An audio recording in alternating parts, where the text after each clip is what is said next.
Hallo!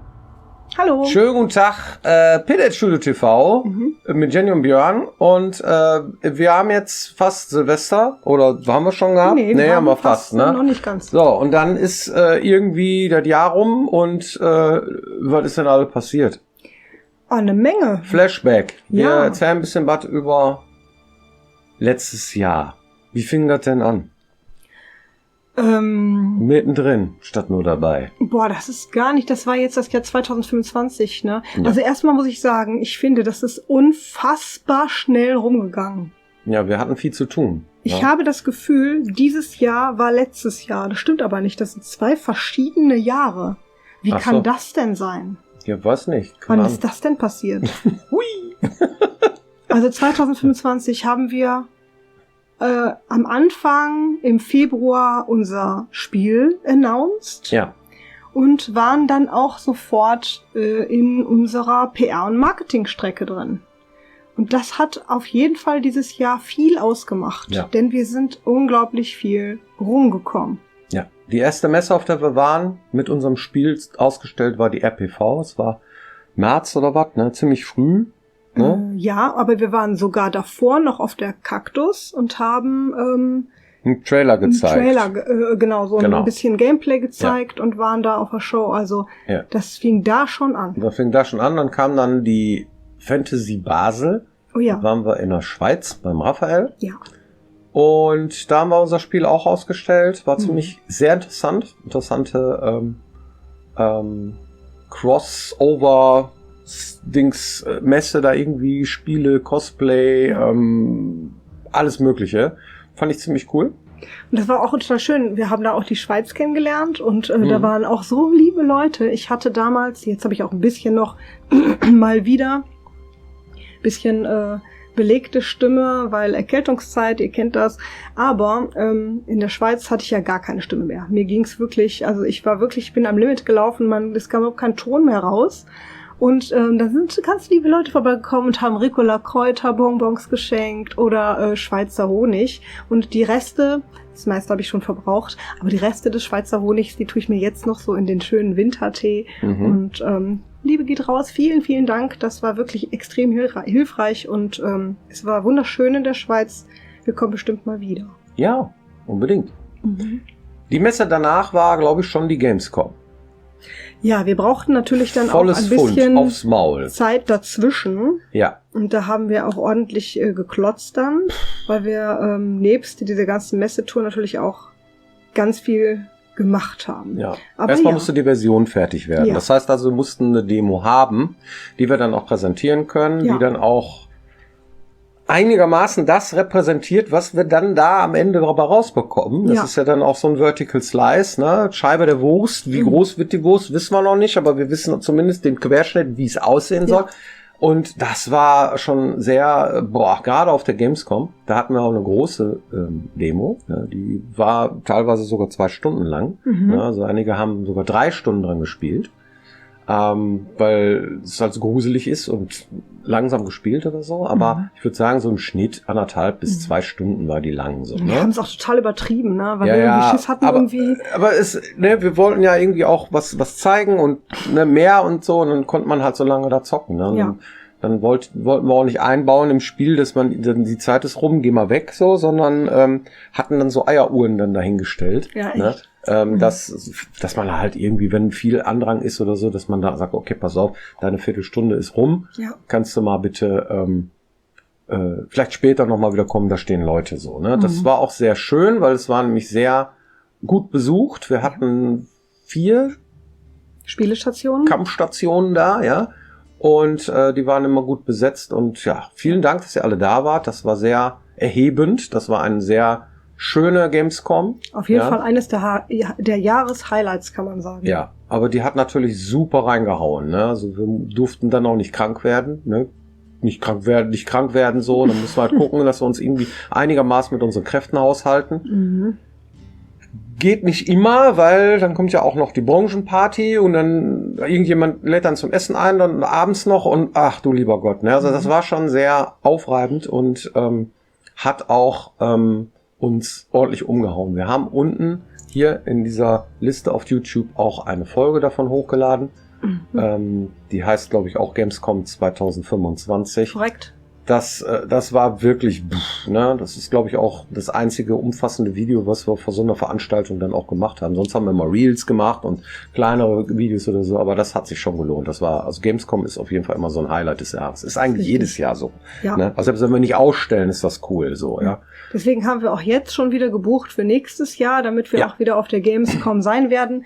Vielleicht nicht mit einem Stand, weil das Spiel ja zum Zeitpunkt der Gamescom released sein wird. Ja. Aber wir werden auf jeden Fall vor Ort sein und uns das wieder geben, weil Gamescom ist zweites Wohnzimmer und gehört einfach für uns dazu. Ja, aber wir werden nicht im Hotelzimmer übernachten. Das ist korrekt. Wir haben einen Campingstellplatz gebucht für nächstes Jahr, weil die Hotelpreise teuer geworden sind. Das muss man sich mal, das ist, also gut, aber das wisst ihr ja selber, ne? Die mal auf der Gamescom waren, was da für Preise aufgerufen werden. Ist schon sportlich. Es ist leider so, dass es halt sich auch lohnt, dahin zu gehen. So, ne? Ja. Das ist halt irgendwie, das ist so ein Preis-Leistungs-Verhältnis. Noch stimmt es, aber irgendwann platzt man da aus alle Nähte, aber es ist auf jeden Fall cool. Ja. Das ist richtig. Ja, am besten unter der Brücke pennen oder was, ne? Nee, kannst du nicht bringen. Aber ja, so, ne? Man kann ja auch irgendwie gucken, dass man rechtzeitig irgendwie so ein Airbnb kriegt oder sowas, ne? Ja. Aber wir haben uns jetzt die Hotelzimmer, das geht gar nicht mehr. Das, was die da für Preise aufrufen, für eine Übernachtung oder was, guckt euch das mal an. Das möchte ich hier gar nicht breit treten, so, ne? Also, was da konkret steht, aber das glaubt keiner, wenn man es vorliest, ne? Insofern, Wahnsinn. Wenn ihr dahin wollt, dann kümmert euch rechtzeitig. Ja. Oder sucht euch Freunde, die in Köln und Umgebung wohnen. Ja. Und dann, sehen wir uns vielleicht nächstes Jahr dort. Ja. Das würde uns freuen. Wir sind auf jeden Fall da. Wir sind auf jeden Fall wieder da. Ja. So, was kam danach? Wir haben ja noch die Polaris besucht. Da hatten wir einen kleinen Stand. In Hamburg. Das war auch sehr interessant. Ja. Wie viele unterschiedliche Menschen an unterschiedlichen Orten, Locations irgendwie man trifft. Sind auch über die üblichen Verdächtigen oder so. Auch der Polaris ist schon ein sehr spezielles Publikum und auch die Mitstreiter da, ne? Ja. Das ist sehr interessant gewesen. Und ich glaube, die Polaris hat uns auch nicht zum letzten Mal gesehen. Also das war wirklich toll. Würden wir gerne nochmal hingehen. Ja. Also das war sehr interessant, sehr angenehmes Publikum. Ja. Also relativ viele kunstinteressierte, zurückhaltende Menschen, mit denen man gute Gespräche führen konnte. Das war sehr, sehr angenehm und ist natürlich insgesamt dann einfach ein bisschen ruhiger. Da hat man mehr Zeit für den Einzelnen als auf so einer Gamescom. Die hat andere Vorzüge und so ergänzt sich das ganz gut aus unserer Sicht. Das war echt ein schönes Erlebnis. Und jetzt, also zum Zeitpunkt der Ausstrahlung, liegt es schon hinter uns, aber für uns liegt es gerade vor uns, nämlich die Comic-Con Stuttgart ist die letzte Messe, die wir jetzt tatsächlich als Aussteller ins Auge fassen für dieses Jahr. Und mit sehr hoher Wahrscheinlichkeit war das dann wahrscheinlich auch cool. Das werden wir euch dann ein andermal erzählen, nämlich wenn wir es erlebt haben. Ja. Ja. Und der Rest war wirklich, wir bauen ein Spiel zu Ende. Ja. Also ich habe viel Scotty im Maschinenraum gemacht, hier sehr viel gelernt, sehr viel Substanz geschaffen. Das Spiel ist groß geworden, ja. Cool. Über 10 Stunden. Richtig cool. Und das ist cool. Da sind wir auch sehr stolz drauf, dass das funktioniert hat. Dass das geklappt hat, ey. Ja, das ist eine Sache, die war nicht klar am Anfang. Ne? Sehr viel Optimismus reingegangen, denn wer nichts macht, macht nichts falsch. Und dann haben wir gedacht, Mensch, einfach machen wird schon. Ja. Und dann stehen wir da irgendwann und sagen, Mensch, hat ja geklappt. Ist ja total gut. Also sind wir jetzt extrem happy, dass wir jetzt zur Jahreswende sagen können, wir haben ein Spiel. Und da sind wir echt happy drüber und hoffen, dass es euch gefällt, wenn es soweit ist, dass ihr es in die Finger bekommt. Das wäre natürlich das Größte. Wird nicht mehr lange dauern. Ja, also wir sind jetzt quasi wirklich im Endspurt. Ja. Und das wird nochmal spannend. Also wenn ihr jetzt so regelmäßig, gerade in der nächsten Zeit, Januar, Februar rum, gut aufpasst, da werden nochmal viele Neuigkeiten revealed auf unseren Social-Media-Kanälen. Da werdet ihr dann alles erfahren, wann wir jetzt genau releasen und welche Sprachen es jetzt tatsächlich geben wird und was weiß ich, alles so rund ums Spiel halt, wann wir was, wo, warum, mit wem veröffentlichen und deswegen haltet das gerne im Auge, weil wir hinken mit YouTube immer ein bisschen hinterher und Social Media ansonsten ist etwas schneller. Da guckt gerne einmal rein. Ja, cool. War auf jeden Fall ein rundes Jahr. Sehr schnell rumgegangen. Würden wir es so nochmal machen? Ja. Auf jeden Fall. Gibt ein paar Kleinigkeiten, ne? Aber das war so die Marketingstrecke und das, also beim nächsten Spiel, wenn das genauso laufen würde, wenn du sagst, okay, das ist halt jetzt so die Marketingstrecke, hätte ich nichts dagegen. Ist cool. Ist gut gelaufen. Ja, hast du eine Community-Frage? Ja, die Community-Frage ist recht lang und lautet, apropos, was ich schon lange wissen wollte, aber nicht rausbekommen habe, ist, ob sich Heilkräuter und andere Kräuter in Elex nach einer bestimmten Zeit wieder respawnen. Viecher respawnen nach einiger Zeit, habe ich festgestellt, aber Kräuter, Fragezeichen. Ich mag es, wenn Heilkräuter und andere Pflanzen respawnen, wie zum Beispiel in Days Gone oder Dying Light oder Horizon Zero Dawn. Ja. Schöne Spiele, die da aufgezählt werden. Unser Spiel hat zumindest vom Setting her sehr ähnlichen Charakter. Wir haben auf jeden Fall, das ist richtig, Monster spawnen nach. Es gibt immer so bestimmte, wir haben so kapitelmäßig so Events gehabt, also geskriptete Events, wo man sagt, okay, jetzt befüllt sich die Welt nochmal neu. Und zwar, weil irgendwie thematisch sich was geändert hat, irgendwie, keine Ahnung, die Orks greifen an oder, keine Ahnung, die Echsenmenschen von Risen kommen oder was weiß ich, ne? Irgendwas in der Story hat sich geändert und dann kommen dann neue Monster, andersartige Monster und die verteilen sich dann über die Welt oder die Suchenden bei Gothic oder irgend sowas, ja? So. Bei Elex haben wir uns da richtig Mühe mitgegeben, dass man das nicht so richtig merkt, was dazu führt, dass die Welt wieder so ein bisschen bevölkert wird. Weil es nämlich noch eine andere Art von Respawn-Mechanismus gibt. Nicht nur dieses einmal groß irgendwie über die ganze Welt nochmal neue Monster verteilen, sondern auch pro Location. Das heißt also so 30% der Monster, die man da findet, sind gespawnt. Und die anderen sind tatsächlich fix gewesen. So, das heißt also, man hat Monster in einer Region dann auch abgrasen können und dann kommen die nicht wieder, aber ab und zu eben doch. Man hat nicht komplett auf Respawn gesetzt.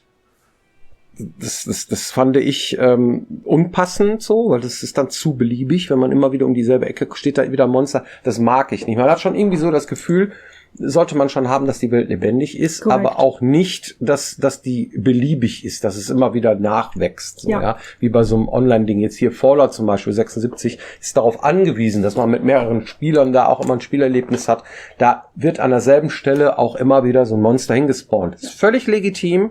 Vollkommen okay. Für uns war das nix, ne? Wir haben uns überlegt, wir wollen dann auch mal unterschiedliche Monster in unterschiedlichen Kategorien und so weiter und so weiter. So. Und dieser Respawn-Mechanismus, also nicht nur das Befüllen der Welt, das ist per Hand gemacht worden. Da wurden nochmal Monster gesetzt in einen anderen Layer, der dann freigeschaltet wird pro Kapitel. Also dieser Respawn-Mechanismus, da wo man ab und zu diese 30%, von denen ich gesprochen habe, wäre auch geeignet gewesen, damit auch tatsächlich Pflanzen nachwachsen zu lassen. Aber das haben wir nicht mehr gemacht, weil es hat sich irgendwie nicht gelohnt, weil der Spieler kommt an den Stellen seltener vorbei. Also wenn es so Stellen gibt, wo noch mal Pflanzen nachwachsen oder so, dann wäre das punktuell an den Stellen gewesen, wo er noch mal wieder vorbeikommt. So, da hätte man vielleicht auch noch mal ein paar Pflanzen hinmachen können und so weiter. Wir haben uns das dann durchgerechnet vom Tuning her und hin und her. Das wäre noch mal ein super Aufwand gewesen, das zu testen. Das haben wir nie gemacht so und wussten auch nicht, was dann dabei rauskommt. Das geht nämlich sehr schnell in den Exploit und dann haben wir die Hände hochgerissen und haben gesagt, ich glaube, dafür haben wir keine Zeit, uns darum zu kümmern. Ich glaube, das lassen wir lieber. Aber denkbar wäre es gewesen, hatten wir darüber diskutiert, haben uns dann aber schlussendlich dagegen entschlossen, aus Zeitgründen es nicht gemacht. So. Ja. Und bei Kralon lohnt es sich nicht. Ja. Das Spiel ist nicht so groß, so riesig wie so ein riesiges Spiel, was wir früher gemacht haben, dass sich so ein Respawn-Mechanismus von Pflanzen oder so tatsächlich lohnt. Das hat den Vorteil, dass die einzelnen Items tatsächlich mehr wert sind. Die sind mehr wert, ja. Hat aber auch, denn, also wenn man das dann nachwachsen würde, würde das sofort extrem ins Tuning reinhauen. Ja. Also wollen wir das ganz klar deterministisch halten und machen sowas wie Pflanzen nachwachsen da nicht. Ja. Okay, hoffentlich beantwortet das die Frage. Und ja, wir sehen uns hoffentlich nächste Woche wieder hier, wenn es heißt Pitted Studio TV. Genau. Vielen lieben Dank. Bis dann. Macht's gut. Kommt gut ins neue Jahr.